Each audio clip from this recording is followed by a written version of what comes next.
In a video we brought you here on Maximus, we told you Boeing was hoping that they could convince the FAA that the MAX wiring was safe and they didn't need to rewire more than 800 aircraft. Well, it looks like Boeing needs to make a trip to Home Depot because they are going to need a buttload of wire. Next on Maximus.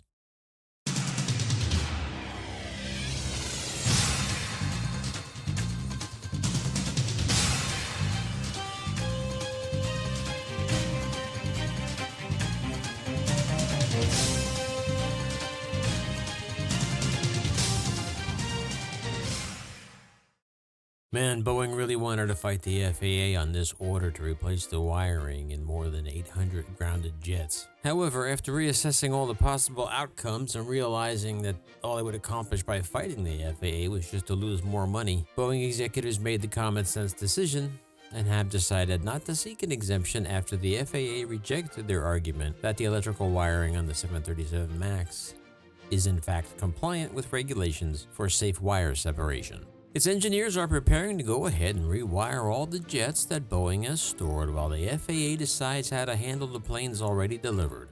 In total, there are about 800 jets in the currently grounded MAX fleet. The work should take approximately 5 days per airplane to include the required modification work and associated testing, a Boeing official said. A person familiar with the plan said, "We can start going into the first airplane as early as this week and see exactly how to do it and figure out how to get it done right. Those first few planes will take longer, however." The person said Boeing doesn't expect the work to change its anticipated schedule for clearing the plane to fly again by mid-year.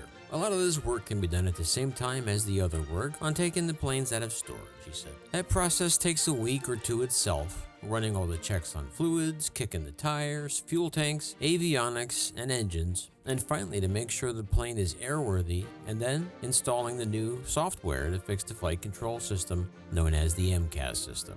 The problem with the wiring is that the low voltage wires controlling the motor that swivels the jet's horizontal tail or stabilizer are co-routed with and insufficiently separated from a hot power wire. Concern is that a short circuit could command the stabilizer to move without pilot input, which would pitch the aircraft's nose either up or down, and that would not be good." Boeing realized the wiring mistake during its intensive review of all the MAX systems after the jet was grounded following the two deadly crashes. It then argued to the FAA that the safe history of the 737 NG meant that the wiring didn't need to be modified and could be considered compliant.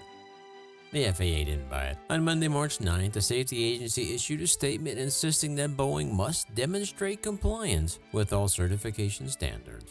The modification Boeing must now perform will require removal of a number of avionics boxes and associated shelving from the electrical equipment bays in the lower half of the fuselage underneath the passenger cabin floor, the Boeing official said. The wiring that must be modified is in 10 to 12 locations, mostly in those electrical equipment bays, though one of the wiring bundles that needs to be modified is in the tail cone of the airplane. "We will cap and stow a wire and reroute a new wire separated from the power wire," said the person familiar with the plan.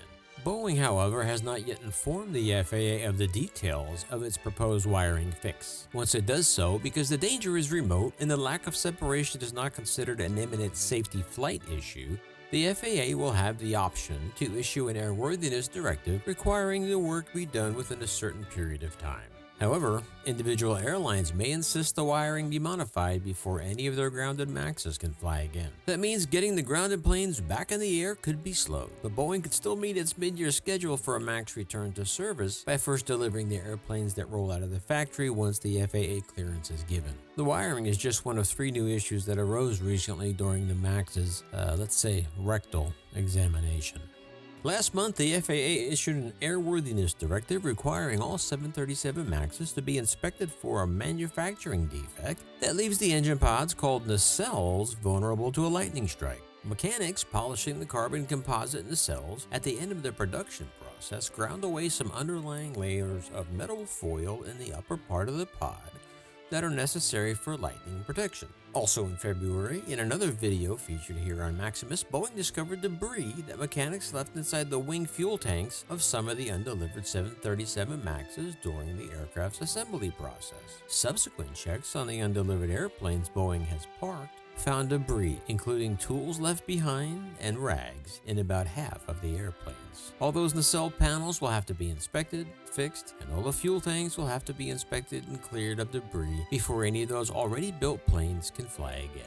On top of that, add the financial catastrophe caused in the wake of the coronavirus, and I'd say Boeing's year-long nightmare will continue without any relief on the horizon anytime soon. Well, there you go. Like we thought, the FAA came down hard on Boeing once again. What are your thoughts? Leave them down below. If you like what we do here, please be sure and like, hit that thumbs up button, share, subscribe. If you want to know when new videos are released, ring the little bell. Oh, and keep yourself safe with this worldwide pandemic going on, huh? Wash your hands. A lot. And until next time, leave the rubber on the runway and your troubles on the ground, and I will see you in the air. Yeah, this Max Special.